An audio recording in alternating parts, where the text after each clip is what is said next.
حضرت ادریس علیہ السلام اللہ تعالیٰ کے تیسرے نبی تھے جو حضرت آدم اور حضرت شیس علیہ السلام کے بعد نبوت کے جلیل القدر منصب پر فائز ہوئے۔ مورخین کے مطابق آپ کی ولادت بابل یا مصر کے شہر منفیس میں ہوئی۔ آپ کا اصل نام مخنوق تھا، جبکہ قرآن کریم اور احادیث مبارکہ میں آپ کو ادریس کے نام سے پکارا گیا ہے۔ روایات کے مطابق حضرت ادریس نے دنیا میں لوگوں کو سب سے پہلے لکھنے، پڑھنے اور تعلیم حاصل کرنے کا درس دیا، بلکہ اپنی زندگی کا بیشتر حصہ اسی درس و تبلیغ میں صرف کیا۔ لوگ آپ کو ادریس یعنی درس دینے والا کہہ کر پکارنے لگے۔ آپ کا حضرت شیس کی 5ویں پشت سے تعلق تھا۔ جب حضرت شیس کا انتقال ہوا تو کچھ عرصے بعد ان کے پیروکار بہت محدود تعداد میں رہ گئے۔ قابیل کی اولاد نے کفر و شرک، بدکاری، بے حیائی کا بازار گرم کر رکھا تھا۔ زناکاری اور شراب نوشی عام تھی۔ پاکیزہ رشتوں کی پہچان ختم ہو چکی تھی۔ بتوں کی پوجا اور آگ کی پرستش ہو رہی تھی۔ دنیا پر شیطان اور اس کے حواریوں کا راج تھا۔ حضرت آدم اور شیس علیہ السلام کی قائم کردہ شرعی حدود اور احکامات الہی کو پامال کیا جا رہا تھا۔ یہی وہ وقت تھا کہ جب اللہ تعالیٰ نے اس بگڑی قوم میں ایک نبی مابعوث کرنے کا فیصلہ کیا اور اس عظیم منصب کے لیے حضرت شیس کی نسل سے حضرت ادریس کا انتخاب فرمایا۔ حضرت ادریس میں وہ تمام خوبیاں موجود تھی جو اللہ کے نبی میں ہونی چاہیے۔ آپ حضرت آدم کے دین کے پیروکار، نہایت عبادت گزار، متقی، پرہیزگار اور انتہائی سچے انسان تھے۔ نبوت کے منصب پر فائز ہوتے ہی آپ نے اپنی قوم کے بھٹکے ہوئے لوگوں میں تبلیغ کا کام شروع کر دیا، لیکن راہ ہدایت کا یہ درس اور نیکی کی باتیں ان لوگوں کو بہت ناگوار گزرتی۔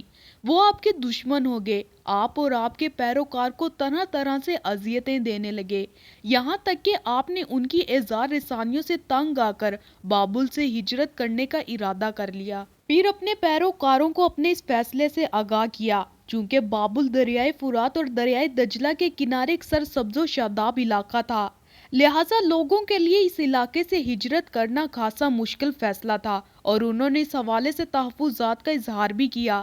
لیکن پھر حضرت ادریس کے سمجھانے پر وہ لوگ آپ کے ساتھ ہجرت کرنے پر تیار ہو گئے۔ حضرت ادریس اور ان کے پیروکاروں نے بابل سے مصر کا رخ کیا اور دریائے نیل کے کنارے آباد ہو گئے، جو بابل سے بھی زیادہ سرسبز و شاداب علاقہ تھا۔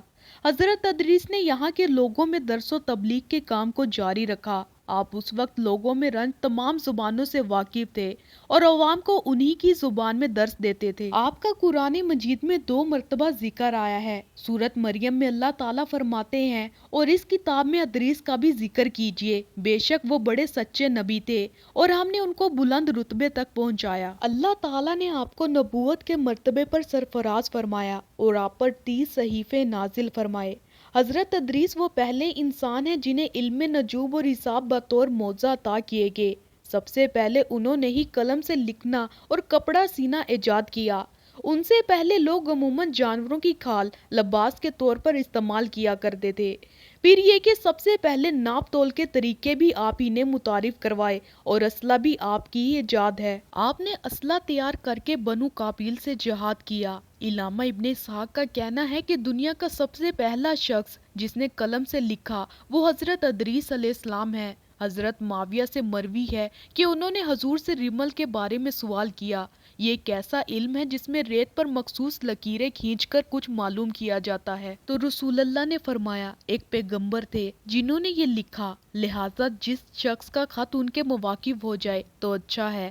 علماء تفسیر فرماتے ہیں کہ پہلا شخص جس نے تبلیغ دین کے لیے وعظ و خطاب کا سلسلہ شروع کیا وہ حضرت ادریس علیہ السلام تھے۔ حلال بن سیار کہتے ہیں کہ حضرت ابن عباس نے حضرت کعب سے پوچھا کہ قرآن پاک کی اس آیت کا کیا مطلب ہے، تو حضرت کعب نے فرمایا کہ اللہ تعالیٰ نے حضرت ادریس کی طرف وحی بھیجی کہ میں تمہیں ہر روز تمام بنی آدم کے اعمال کے برابر درجات دیتا ہوں۔ اس سے مراد اس زمانے کے تمام بنی آدم ہیں۔ تو حضرت ادریس نے چاہا کہ پھر تو اعمال میں اور اضافہ ہونا چاہیے، لہٰذا ان کے پاس جب فرشتے آئے تو انہوں نے وحی کا ذکر کرتے ہوئے کہا، میں چاہتا ہوں کہ ملک الموت سے بات کروں اور پوچھوں کہ کب تک میری زندگی باقی ہے۔ فرشتے نے حضرت ادریس کو اپنے پروں پر اٹھایا اور ان کو لے کر آسمان کی طرف بلند ہو گیا۔ جب وہ چوتھے آسمان پر پہنچے تو ان کی ملک الموت سے ملاقات ہو گئی جو نیچے اتر رہے تھے۔ حضرت ادریس کے دوست فرشتے نے ملک الموت سے حضرت ادریس کے بارے میں ذکر کیا تو اسرائیل نے پوچھا، حضرت ادریس کہاں ہے؟ فرشتے نے جواب دیا کہ وہ میری پشت پر ہیں۔ اس پر ملک الموت نے حیرت کا اظہار کرتے ہوئے کہا کہ واہ تعجب ہے، مجھے پروردگار کی طرف سے کہہ کر بھیجا گیا کہ ادریس کی روح چوتھے آسمان پر قبض کر لو۔ ابھی اسی سوچو بچار میں تھا اور زمین پر اتر رہا تھا کہ تم انہیں لے کر چوتھے آسمان پر آگے، پھر ملک الموت نے اس کی روح قبض کر لی۔ ابن ابی حاتم نے بھی اس آیت کی تفسیر کے ذیل میں اس حدیث کو ذکر کرتے ہوئے یہ اضافہ کیا ہے۔ حضرت ادریس نے فرشتے سے کہا کہ ملک الموت سے میرے بارے میں سوال کرو کہ میری عمر کتنی باقی رہ گئی ہے، جبکہ حضرت ادریس فرشتے کے ساتھ ہی تھے۔ فرشتے کے سوال پر ملک الموت نے کہا جب تک میں انہیں دیکھ نہ لوں تو اس وقت تک کچھ نہیں بتا سکتا۔ پھر ملک الموت نے حضرت ادریس کو دیکھ لیا تو فرشتے سے کہا کہ آپ مجھ سے ایسے شخص کے بارے میں سوال کر رہے ہیں جس کی زندگی پلک جھپکنے سے زیادہ نہیں رہی۔ پھر فرشتے نے پر کے نیچے حضرت ادریس کو دیکھا تو ان کی وفات ہو چکی تھی۔ ایک مصنف تحریر کرتے ہیں کہ حضرت ادریس کثرت سے اللہ تعالیٰ کی حمد و ثنا عبادت میں مصروف رہتے تھے اور فرشتوں میں نہایت محبت، عقیدت و احترام کی نظروں سے دیکھے جاتے تھے۔ فرشتے ان کے پاس آتے اور ان کی صحبت میں بیٹھا کرتے تھے۔ ایک مرتبہ حضرت اسرائیل علیہ السلام بھی اللہ تعالیٰ سے اجازت لے کر اور انسانی شکل میں بہت دیر تک ان کی صحبت میں حاضر رہے۔ حضرت ادریس کو جب معلوم ہوا یہ کوئی انسان نہیں بلکہ حضرت اسرائیل علیہ السلام ہیں اور روح قبض کرنے کی خدمت پر مامور ہیں، تو آپ نے ان سے فرمایا میرا دل چاہتا ہے کہ تم مجھے موت کا ذائقہ چکھاؤ۔ اس پر حضرت اسرائیل نے اللہ تعالیٰ کی اجازت سے ان کی روح نکالی اور پھر واپس کر دی۔ اس کے بعد حضرت ادریس نے ان سے فرمایا میرا دل چاہتا ہے کہ میں جنت اور دوزخ دیکھوں۔ حضرت اسرائیل نے اللہ تعالیٰ سے اجازت لے کر انہیں دوزخ دکھائی۔ وہ دوزخ دیکھ کر جنت میں آئے اور بہت دیر تک وہاں کے مناظر دیکھتے رہے۔ آخر حضرت اسرائیل نے عرض کیا اب واپس تشریف لے چلیے، مگر حضرت ادریس نے جواب میں کہا کہ جب تک جنت دوزخ کو پیدا کرنے والا مجھے یہاں سے جانے کا حکم نہیں دے گا اس وقت تک یہاں سے نہیں جاؤں گا۔ اللہ تعالیٰ نے ایک فرشتے کو مقرر فرما دیا کہ وہ ان کے درمیان فیصلہ کر دے۔ حضرت اسرائیل نے اس فرشتے کو پوری صورتحال بتائی۔ پھر حضرت ادریس نے فرمایا میں قانون خدا بندی کے مطابق موت کا ذائقہ چکھ چکا ہوں اور اب جنت سے نہیں جاؤں گا۔ اللہ تعالیٰ نے فرمایا یعنی ہم تم کو اس سے نہیں نکالیں گے، لہٰذا میں یہاں سے نہیں جانا چاہتا۔ حضرت کعب احبار کی روایت ہے کہ فرشتے نے اللہ تعالیٰ کے حکم سے فیصلہ کیا کہ اچھا آپ چھٹے آسمان پر رہیے اور فرشتوں کے ساتھ عبادت کیجیے۔ حضرت ادریس چھٹے آسمان پر فرشتوں کے ساتھ عبادت میں مشغول رہتے ہیں۔ اس سلسلے میں متفق حدیث یہ ہے کہ حضرت ادریس چوتھے آسمان پر ہیں۔ مجاہد اور دیگر بہت سے علماء کرام کا یہی قول ہے۔ حضرت ظاہری نے بھی حضرت انس سے مروی معراج کی حدیث نقل کی ہے۔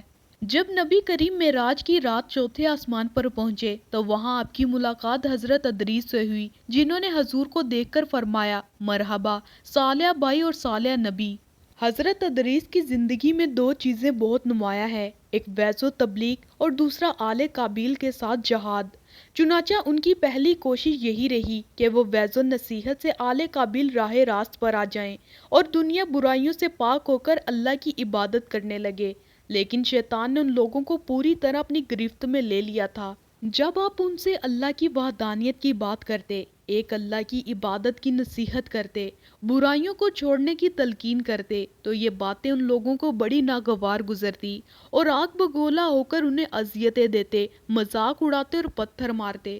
دراصل ایک طویل عرصے تک شیطان کے زیر اثر رہ کر یہ لوگ شرک و کفر اور برائیوں کی دلدل میں گردن تک پھنس چکے تھے۔ دنیا واضح طور پر دو گروہوں میں تقسیم ہو چکی تھی، ایک شیطان کے پیروکار اور دوسرا اللہ کو ماننے والے۔